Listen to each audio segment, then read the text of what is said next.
The Washington Redskins picked North Carolina linebacker Chris Hanburger in the 18th round in 1965. But they have had few draft selections in any round that rival this one. Wasn't long before he impressed with his rock-steady play and overall knowledge of the entire defense. Soon thereafter, the Redskins became known as the Over-the-Hill Gang, and Hanburger, being far from it, spearheaded a defensive-minded team that made its first Super Bowl ever in 1972. He was voted NFC Defensive Player of the Year. Number 55 played all 14 of his seasons in all 187 games for Washington. And there is no bipartisan debate in the nation's capital over his mark left on the gridiron. His son, Chris, is proud to present his dad.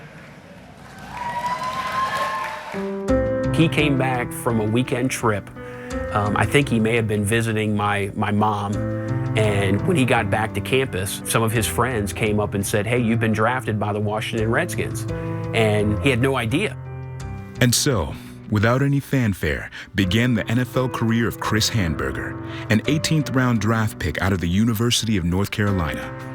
Over the next 14 seasons, from 1965 until 1978, the linebacker did not miss a game for the Redskins. He was selected to 9 Pro Bowls, still the most in franchise history. Young linebacker Chris Hanburger, number 55, metes out punishment to runners and passers alike. My dad's nickname when he played was the Hangman, and he was an arm tackler. He would come around and blindside quarterbacks, and then to see him come flying around the end, and the poor quarterback has no idea where he's able to put his arm out and basically try and rip the helmet right off the guy. He played with a tenacity and a quickness that I think a lot of linebackers did not have at that time. They didn't have the speed that he had to be able to stay in the game pretty much every play, cover people out of the backfield, make tackles at the line. In Washington, Hanburger would direct traffic for George Allen's fabled Over-the-Hill Gang.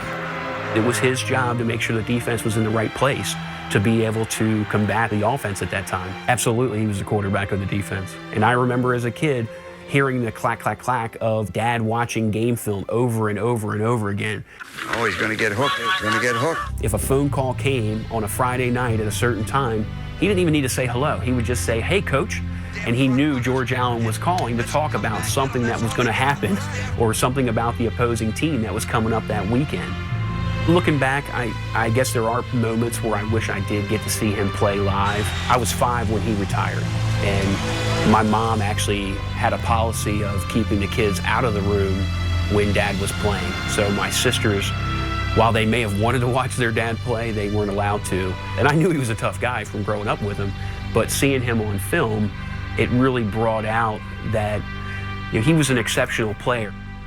For this performance, the son is center stage with his father. I don't think I could be any happier. I hope it shows. I mean, this is a great day. I've always known, and my sisters, Jay and Kelly, and my mom, we've always appreciated what my dad accomplished on the football field. We've always said, Dad's a Hall of Fame dad. Now he gets to be appreciated for being a Hall of Fame football player as well. And now we get to tell everybody about how great he was. Dad, you make me incredibly proud to be your son. I don't know if words can put into account of how much I love my father. He is a great man. He is a great person. He has taught me things and shown me a path for life that is just one of character and discipline and doing the right things and working hard. And those are qualities that everybody should know and everybody should have, and they're so basic. They're the blocking and tackling of life. I am honored to present my father, Chris Hanburger, for enshrinement into the Pro Football Hall of Fame.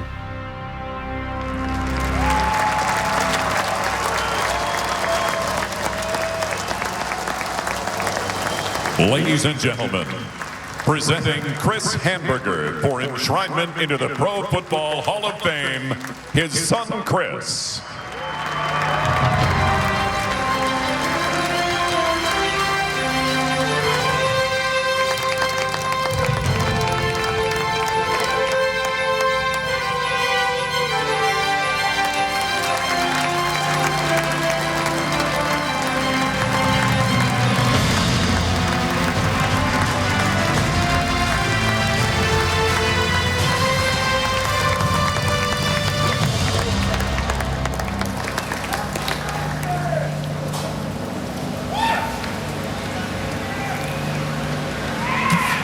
I tell you one thing, I brought that boy up right, that's for sure.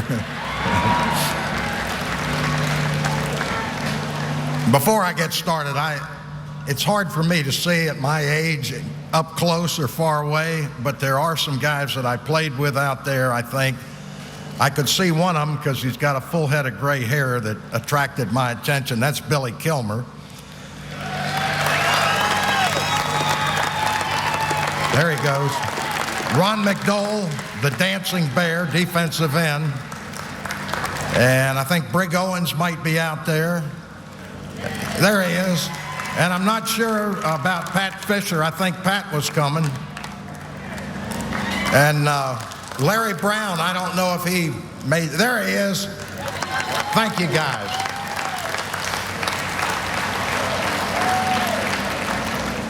This is something that I never gave a thought to, and I'm most appreciative of it. And when it all got going, we were told that we had 6 to 8 minutes. And I don't think anybody's going to tell Richard Dent not to exceed that.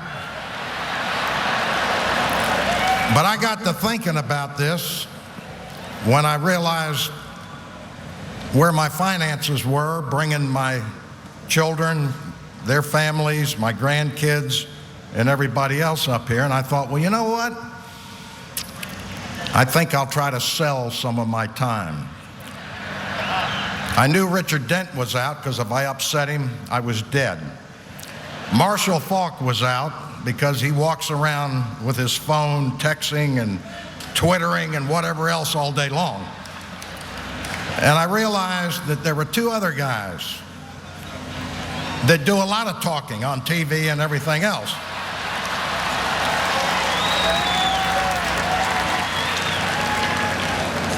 I figured Shannon Sharpe would be the easiest guy to start with.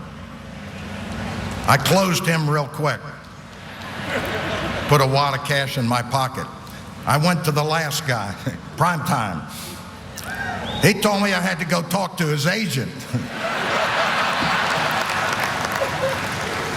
And I told him I don't talk to agents. Next thing I know, he's doing all this stuff and trying to get a discount. I'm only kidding, but I congratulate all of the inductees for this year. These are great guys. These guys down here are wonderful. It's been a tremendous thrill for me. I've known a lot of these guys. I played with some of them, but I've known the names. I've never had a chance to meet guys in the Hall of Fame before like this, and for me, it's a tremendous honor. Just a great honor. And there's another guy out there, I believe he's here, Joe Mark. I don't know where you are, Joe, but if you're out there, please stand. There he is.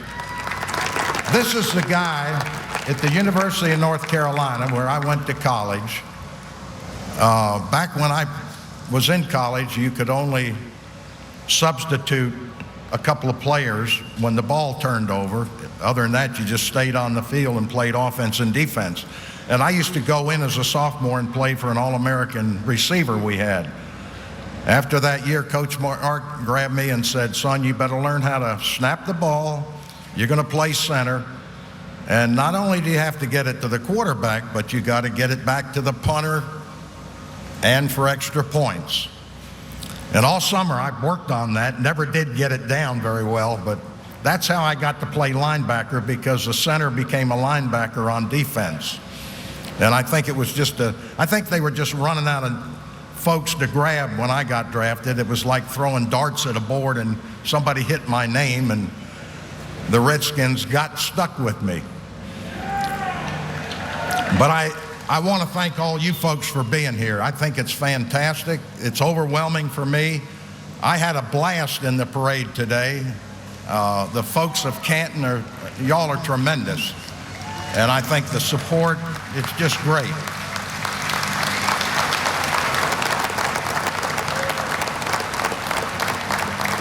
I thank all the volunteers. For those of you that don't know, there's over 4,000 people that volunteer their time to help put this whole week together for all of us. And I thank them. I thank the folks from the Hall of Fame itself. They've been most helpful for all of us. I know it's been very confusing for me, and I'll be honest with you, I've tried to stay out of it. I dump it on everybody else.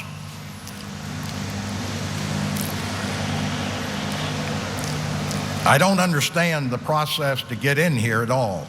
I don't know who's involved in the voting, the nomination, etc. But I can tell you one thing, I thank those folks very much. This is one of the greatest moments in my life, and I mean that from my heart.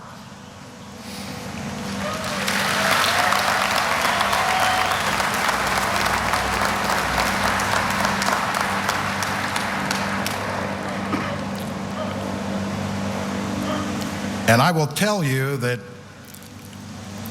I respect this so much, because when I think that there were so many players that played before I did, there are men that I played with and against, and there's guys playing now. And unfortunately, nominations aren't going to come their way. An election is not going to come their way. But it's a system. And it is what it is. And that's why I'm just so fortunate. And it's not so much what I did by any means. I look at it as what the people around me did on the field that let me kind of try to be somewhat of a loose cannon out there, or just run around like a chicken with his head cut off, not knowing exactly what I was doing. And I don't think folks here that are Hall of Famers are sitting here. I don't consider myself a true Hall of Famer.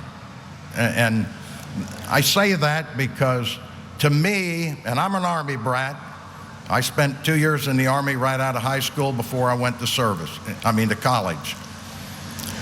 And to me, the real Hall of Fame people are all the men and women of our armed forces,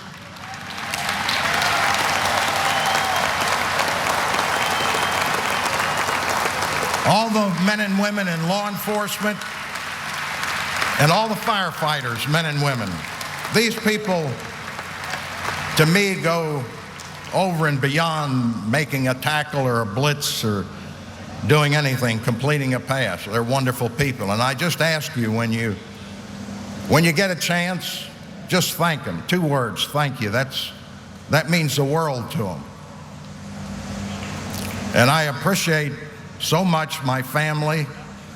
You've met my son. I have 2 daughters and my wife Evelyn out there. They keep wanting me to smile more. They keep wanting me to change. All I can tell you, it isn't going to happen. I am what I am, and nothing's changing. But I tell you what, I am just overwhelmed by this. It's just a great time in my life. People ask me, what's the greatest thing before this happened? And I would say getting elected to the first Pro Bowl, because back then, the people you played against voted you in. And to me, that was just the ultimate honor. But this takes the cake, folks, and thank you all so much for being here. Again, thank you. It's the greatest thing in my life right now.